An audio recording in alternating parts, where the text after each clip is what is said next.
अस्सलाम वालेकुम दोस्तों, मेरा नाम डॉक्टर अली असगर है और आज की इस वीडियो में हम समझने जा रहे हैं एक्टिव मास के कॉन्सेप्ट को और साथ ही साथ आज की इस वीडियो में हम डायनामिक इक्विलिब्रियम के भी कॉन्सेप्ट को समझने जाएंगे।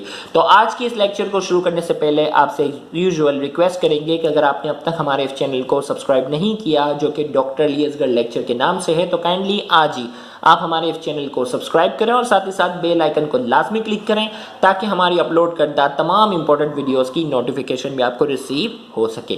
तो आइए स्टार्ट करते हैं आज की पहली डेफिनेशन, एक्टिव मास। पेपर में बाकायदा जो है वो मैट्रिक केमिस्ट्री में पूछा गया व्हाट इज एक्टिव मास। तो एक्टिव मास की डेफिनेशन है the concentration of reacting substance is called active mass. भाई जिन चीजों के दरमियान हम क्या करवा रहे हैं, रिएक्शन करवा रहे हैं, वो कहलाते हैं रिएक्टिंग सब्सटेंस। उन रिएक्टिंग सब्सटेंस की जो भी कंसंट्रेशन होती है उसे हम क्या कहते हैं, एक्टिव मास। मिसाल के तौर पर मैं कहूं कि नाइट्रोजन और हाइड्रोजन के दरमियान में क्या करवा रहा हूं, रिएक्शन करवा रहा हूं। इससे पहले वाले लेक्चर में डिस्कस किया था ना, नाइट्रोजन और हाइड्रोजन के दरमियान रिएक्शन करवा रहा हूं ना, तो हमने कहा कि इसकी जो भी कंसंट्रेशन है वो क्या कहलाएगा, एक्टिव मास। क्या कहलाएगा, एक्टिव मास। अब कंसंट्रेशन हमारे पास क्या होती है, कैसे निकाली जाती है, मोल पर डीएम क्यूब। भाई किसी भी सब्सटेंस के जितने भी मोल होते हैं ना, उसको उसके वॉल्यूम से क्या कर देते हैं, डिवाइड कर देते हैं, तो हमारे पास क्या आ जाता है, concentration. The unit of active mass is mole पर डीएम क्यूब। भाई कितने मोल, कितने वॉल्यूम में हम क्या कर रहे हैं, डिसॉल्व करवा रहे हैं, वो कहलाती है कंसंट्रेशन। तो कोई भी रिएक्टिंग सब्सटेंस, कोई भी चीजें जो आपस में रिएक्शन करती है ना, उनकी जो भी कंसंट्रेशन होती है उसे हम क्या कहते हैं, एक्टिव मास। और एक्टिव मास की हमारा यूनिट क्या होगा, the unit of active mass is mole पर डीएम क्यूब। एक्टिव मास की यूनिट हमारे पास है मोल पर डीएम क्यूब। इट्स अब एक्सप्रेशन, भाई हम जो इसको लिखते कैसे हैं, it's value is express in square bracket. याद रखिएगा कि इसको जो एक्टिव मास, किसी भी चीज़ के अगर एक्टिव मास की अगर मैं बात करता हूँ ना, तो उसकी वैल्यू को हम हमेशा क्या करते हैं, उसकी वैल्यू को हम हमेशा जो है वो ब्रैकेट में क्या करते हैं, लिखते हैं। मिसाल के तौर पर अगर मैं कहूँ आपको कि ये जो नाइट्रोजन है और ये हाइड्रोजन है, ये आपस में क्या कर रहे हैं, रिएक्शन कर रहे हैं और ये बना रहे हैं अमोनिया, बना रहे ना। तो अगर मुझे कहा जाए इसका एक्टिव मास लिखें, तो मैं एक्टिव मास कैसे लिखूंगा, नाइट्रोजन का एक्टिव मास ऐसे लिखूंगा, लार्ज ब्रैकेट में। और अगर मुझे कहा जाएगा हाइड्रोजन का एक्टिव मास लिखें, तो लार्ज ब्रैकेट ले लूंगा, हाइड्रोजन ये हो गया, ये लार्ज ब्रैकेट में ले लिया। अब आप बोलेंगे 3 क्या है, 3 इसके नंबर ऑफ मोल है। नंबर ऑफ मोल हमेशा क्या आ जाते हैं, पावर में। नंबर ऑफ मोल क्या आ जाएंगे, हमेशा पावर में। ये भी रूल याद रखिएगा। तो ये N2 था, सीधा ब्रैकेट लग गया, H2 था, सीधा ब्रैकेट लग गया, लेकिन इसके आगे 3 था, तो 3 क्या चले जाएगा, पावर में। एक्टिव मास को लिखने का तरीका बता रहा हूँ। इसी तरीके से अगर मुझे कहा जाए इसका एक्टिव मास लिखें, तो मैं क्या करूंगा, NH3 है, सीधा मैंने इसके आगे क्या कर दिया, लार्ज ब्रैकेट लगा दिया। लेकिन जो आगे नंबर ऑफ मोल है ये किस में चले जाएंगे, ये चले जाएंगे पावर में। तो इसी तरीके से यहां हमने कहा it's value is express in square bracket. इसकी वैल्यू को हम हमेशा क्या करते हैं, इसकी वैल्यू को हमेशा स्क्वायर ब्रैकेट में क्या करते हैं, लिखा जाता है। तो आज की इस वीडियो में हमने एक्टिव मास की डेफिनेशन, इसकी यूनिट और एक्सप्रेशन पढ़ लिया। अब हम पढ़ने जा रहे हैं डायनेमिक इक्विलिब्रियम। पेपर में बाकायदा पूछा गया है व्हाट इज डायनेमिक इक्विलिब्रियम, और आप इसको किसी एक एग्जाम्पल से पूरा एक्सप्लेन करके बताएं। तो हमारे पास हाइड्रोजन और आयोडीन के दरमियान जो रिएक्शन है ना, वो बाकायदा बुक में एग्जांपल के तौर पे दिया हुआ है, तो हम इसको पूरा डिस्कस करेंगे। तो डायनेमिक इक्विलिब्रियम की बात करेंगे, when the concentration of reactant and product become equal, this state is called dynamic equilibrium. मिसाल के तौर पर भाई हाइड्रोजन और आयोडीन जो है वो आपस में क्या कर रहे हैं, रिएक्शन कर रहे हैं, क्या बना रहे हैं, हाइड्रोजन आयोडाइड। हाइड्रोजन और आयोडीन जो है वो आपस में रिएक्शन करते हैं और क्या बनाते हैं, हाइड्रोजन आयोडाइड। इनिशियली क्या हुआ, हाइड्रोजन और आयोडीन की कंसंट्रेशन ज्यादा थी, लेकिन जैसे जैसे उन्होंने आपस में रिएक्शन किया, क्या बना, हाइड्रोजन आयोडाइड बनना शुरू हुआ। लेकिन एक वक्त के बाद हाइड्रोजन आयोडाइड जिसकी कंसंट्रेशन ज्यादा हो गई थी, वो टूट कर दोबारा क्या बना रहा है, हाइड्रोजन और आयोडीन दोबारा बना रहा है। क्या बना रहा है, हाइड्रोजन और आयोडीन क्या कर रहा है, दोबारा बना रहा है।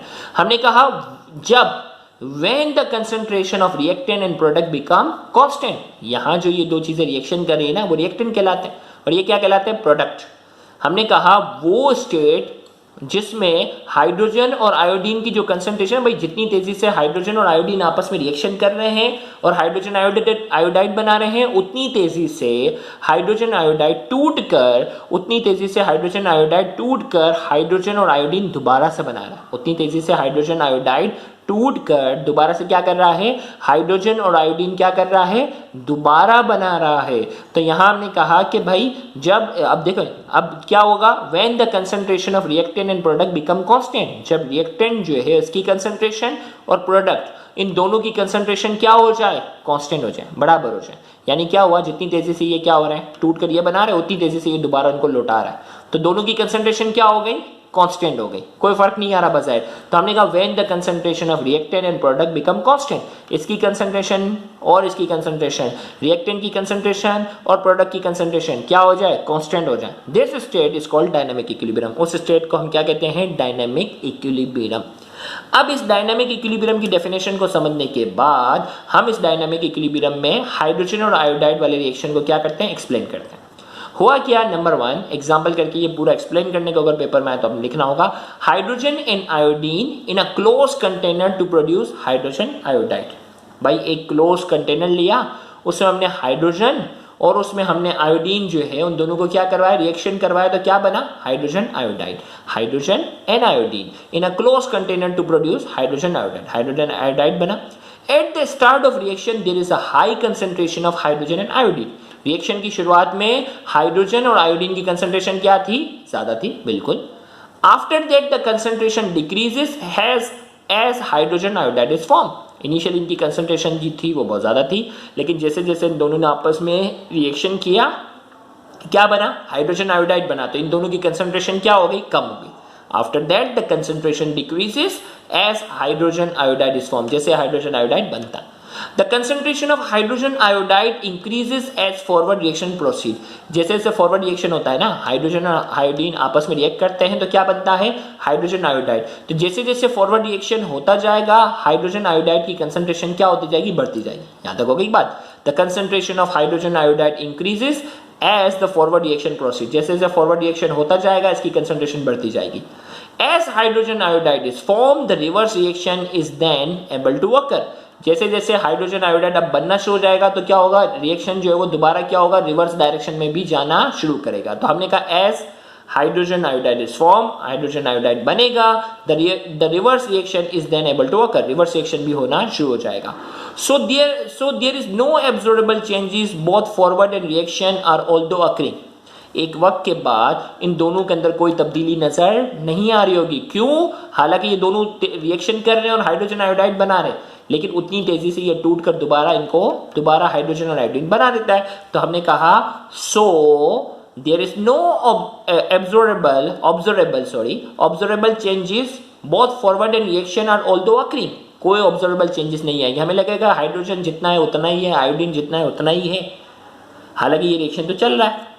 The reaction has not stop, reaction रुका नहीं है, but reach dynamic equilibrium, reaction रुका नहीं है, ये डायनेमिक इक्विलिब्रियम पे आ चुका है। जितनी तेजी से हाइड्रोजन आयोडीन के साथ रिएक्शन कर रहा है उतनी तेजी से हाइड्रोजन आयोडाइड टूट कर दोबारा हाइड्रोजन और आयोडीन बना रहा है। तो रिएक्शन जो है वो रुका नहीं है, रिएक्शन किस में आ गया है, डायनेमिक इक्विलिब्रियम में। तो यहाँ जाकर हमने जो है वो आज के इस लेक्चर में हमने एक्टिव मास के कॉन्सेप्ट को समझा, डायनेमिक इक्विलिब्रियम को एग्जाम्पल के साथ समझा। इंशाल्लाह अगले आने वाले लेक्चर में हम लॉ ऑफ मास एक्शन को समझने जाएंगे, तो उस लेक्चर को भी देखना मत भूलिएगा। Thank you very much, Allah Hafiz.